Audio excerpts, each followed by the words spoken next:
Evening, loyal viewers of another episode of CB on the Seas. This is going to be a pocket commentary on game 21 of 82 from Monday night against the New Orleans Pelicans, who we beat 124 to 107. My pull up three pointer.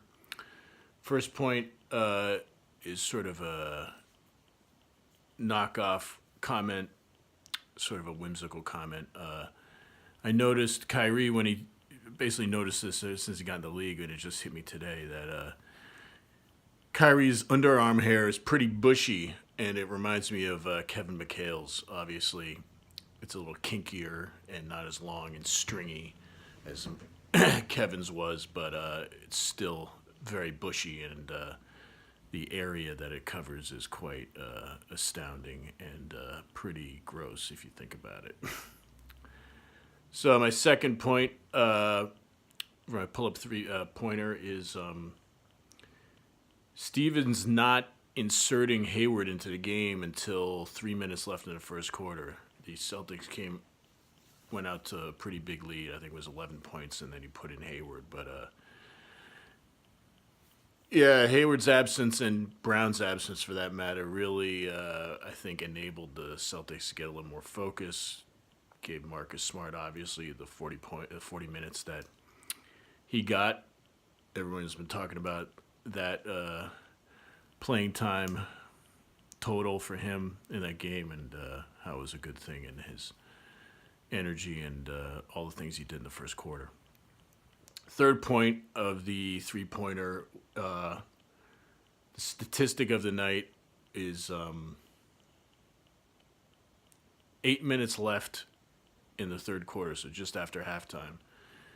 Mirotic had 22 points, and he ended up with 25 points. Up until that point, he'd been killing us. He was on pace to get 40 points that night. He ended up only with 25. Up until that point, he was 6 for 9 from the arc, and after that, he was just 0 for 2. So I didn't notice too much special that they did to shut him down, but Morris was on him most of the second half, and he got his points. He was also on him in the first half, but Morris really stuck to him, and the Celtics really denied him the ball and sort of covered him so he wouldn't take so many threes, and Davis obviously got his.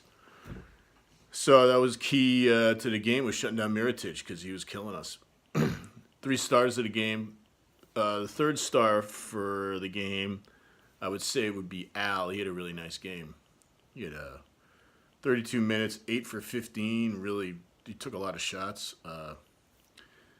He had 3 assists, 3 steals. Very active, high energy, which is not something we've always had from Al this season so far. He's been pretty disappointing, at least compared to last year.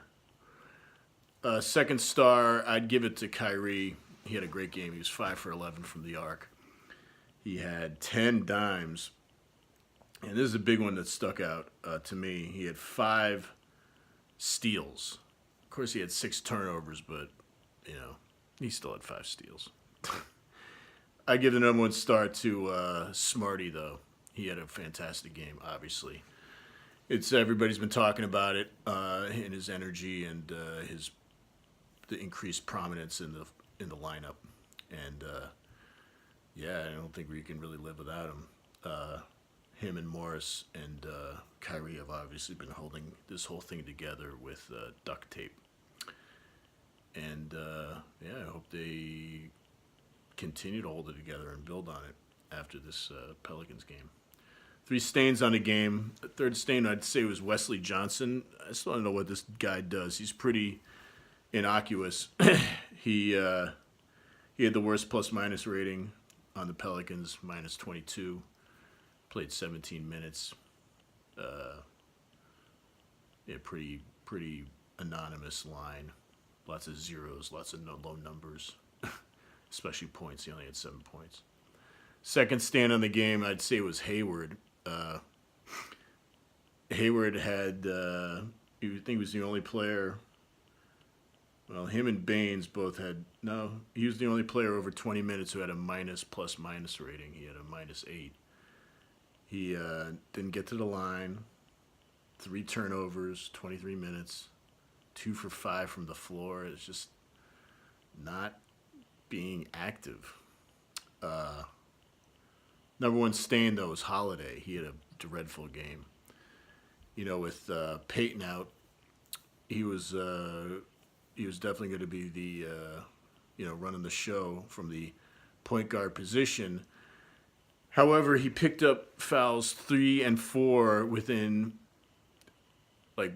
he picked up the third foul 2 minutes into the first half, and then the fourth foul 10 seconds later. So that was a pretty big F up on his part.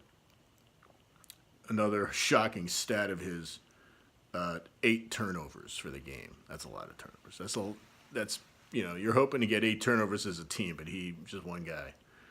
And the Pelicans turned the ball over 22 times total, so that was a big factor too. But he was obviously responsible for almost half of them.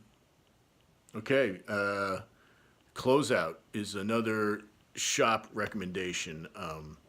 If you need framing, picture framing in the Boston area, go to Abraxas Frame Shop in Auburndale. That's a neighborhood in Newton. The address is 303 Auburn Street. It's just one guy working there, and he's the sweetest, nicest man, and he'll hook you up. I had a little frame issue. It wasn't actually even a frame. I just needed the wire rigged in the back so I could hook it up. That it broke, and I just needed him to redo it. And he totally understood what I wanted, and even if it wasn't strictly a framing issue, he fixed it and charged me very little for it. So fair price, great service. What else could you want? All right, I'll see you guys tomorrow. I'll do the See Beyond the Seas for the Cavs game. That would be game 22 of 82. So we're past the quarter point of the season, and hopefully we'll start turning it around. Hopefully Jaylen Brown will stay not in the team. So far we're 2-0 without him suiting up. Yeah, I guess he missed a game or two earlier this season. Like foot pain. I can't remember. Anyway, see you guys later. Bonsoir.